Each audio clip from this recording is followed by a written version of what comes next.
भाई एक सिंपल सा सवाल, कैप्टन अमेरिका ने एंड गेम के बाद सच में क्या किया था? क्योंकि जो मार्वल ने एवेंजर्स डूम्सडे के टीजर में दिखाया है वो एंड गेम के एंडिंग को पूरा का पूरा उल्टा कर देता है। स्टीव रॉजर्स वापस आ रहा है, लेकिन न कैप्टन अमेरिका बनके न एवेंजर्स के साथ। अरे कैसा चमन जैसा बात करता है। इस टीजर में एक हिडन ट्रूथ, एक बच्चा और एक पुराना झूठ रिवील होता है जो मार्वल 12 साल से छुपा के बैठा है। और भाई अगर आपने ये वीडियो एंड तक नहीं देखा तो एवेंजर्स डूम्सडे का सबसे बड़ा ट्विस्ट मिस कर दोगे।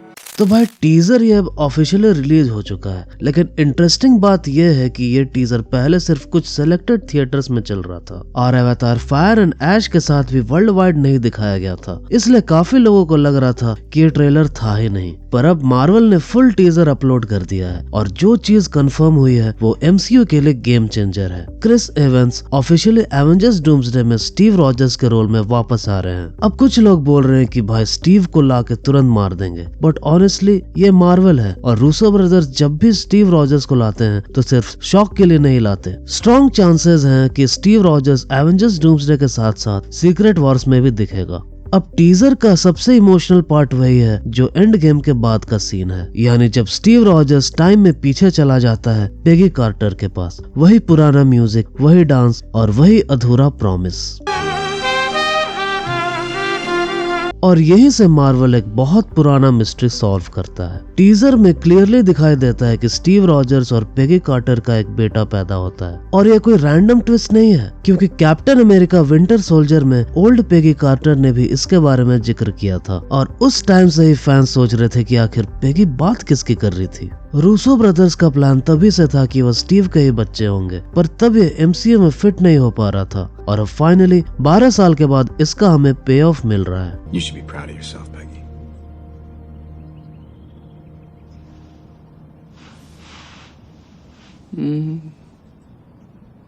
I have lived a life.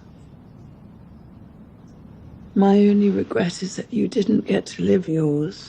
अब सवाल आता है कि स्टीव बुढ़ा कैसे हो गया और फिर सैम को शील्ड कैसे दिया? इसका आंसर सिंपल है भाई। स्टीव अल्टरनेट टाइमलाइन में पेगी के साथ रहा, उसका बच्चा हुआ और फैमिली बनाई, फिर बाद में वो मेन टाइमलाइन में आया और सैम विल्सन को शील्ड दे दिया। और मार्वल के टाइम ट्रेवल रूल्स के हिसाब से ये परफेक्टली पॉसिबल है और किसी चीज का कॉन्ट्रडिक्शन भी नहीं है।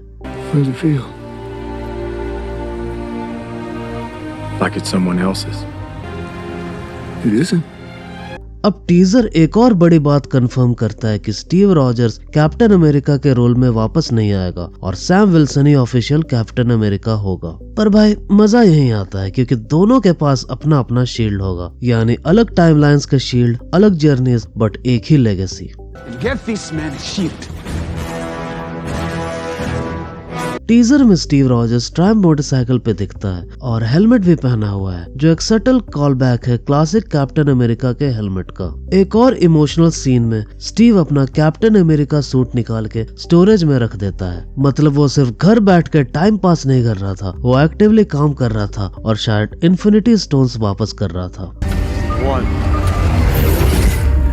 वैसे मार्वल फेज 4 में स्टीव और पेगी पे एक मूवी प्लान थी जो कैंसिल हो गई थी। उस मूवी का मेन प्लॉट था कि स्टीव स्टोन्स वापस कैसे करता है और पेगी के साथ लाइफ कैसे रहती है, और अब ये टीजर उस कैंसिल हुई मूवी का इमोशनल क्लोजर है और हम जैसे फैंस के लिए एक गिफ्ट।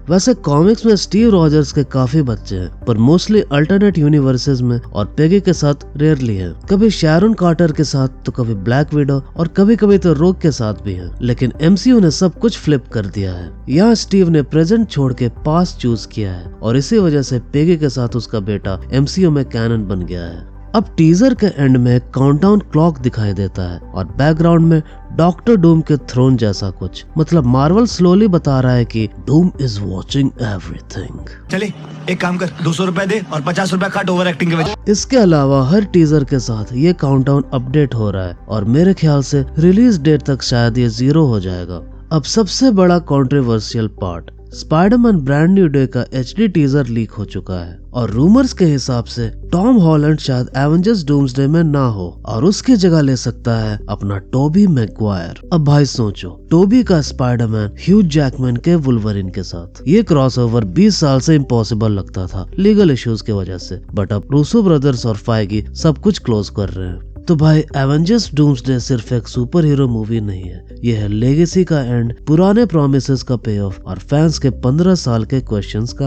आंसर। तो अब आप लोग बताओ भाई, आपने टीजर में कौन सा ईस्टर एग नोटिस किया? कमेंट्स में जरूर बताना। वीडियो अच्छी लगी हो तो लाइक जरूर कर देना और सब्सक्राइब कर लेना ताकि आपसे कोई भी फ्यूचर अपडेट मिस ना हो। वीडियो देखने के लिए धन्यवाद और मिलते हैं नेक्स्ट वीडियो में। तब तक के लिए stay marvellous and stay awesome.